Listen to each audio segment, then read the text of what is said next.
What's up, everybody? Let's talk Jets radio. Incredibly disappointed right now at the New York Mets.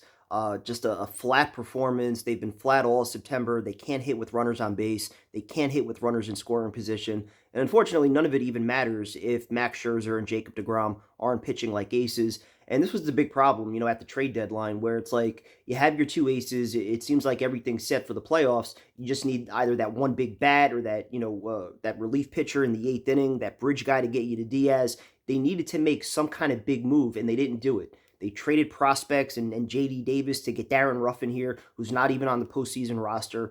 The trade with Vogelbach, I think that was stupid. They didn't make any moves to get any kind of impact players in here. And again, does it make a big difference if your aces aren't pitching the way they need to? Probably not.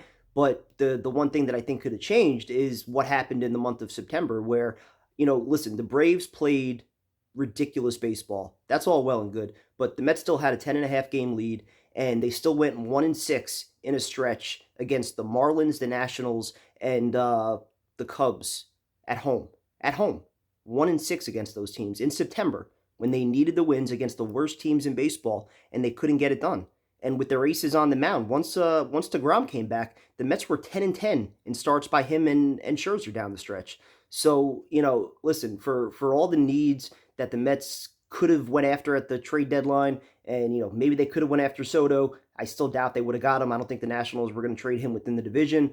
Obviously Josh Bell, that would have been a nice one to have. He killed us tonight. Josh Hader would have looked nice. All these guys that the Padres got, that's great. But for the Mets, if Scherzer and DeGrom can pitch like aces, they could go all the way to the World Series. But if they're pitching the way they've been pitching the last 2 months, the Mets have no shot. And it's a damn shame to win 101 games. And now Scherzer, whether it's the oblique or just old age, whatever it is, he has not pitched a lot of innings this year. He should be healthy. He should be rested up. Like to give up 4 home runs, 7 runs, just get smoked like that.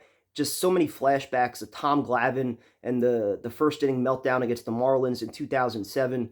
Just such a ridiculous, flat, and embarrassing performance at home. But the good news, wild card series, you get 3 games now, so you get a chance to bounce back. You get DeGrom on the mound tomorrow, and then hopefully Sunday could be a really fun day. Jets at 1 o'clock, Mets at 7 o'clock if they win tomorrow.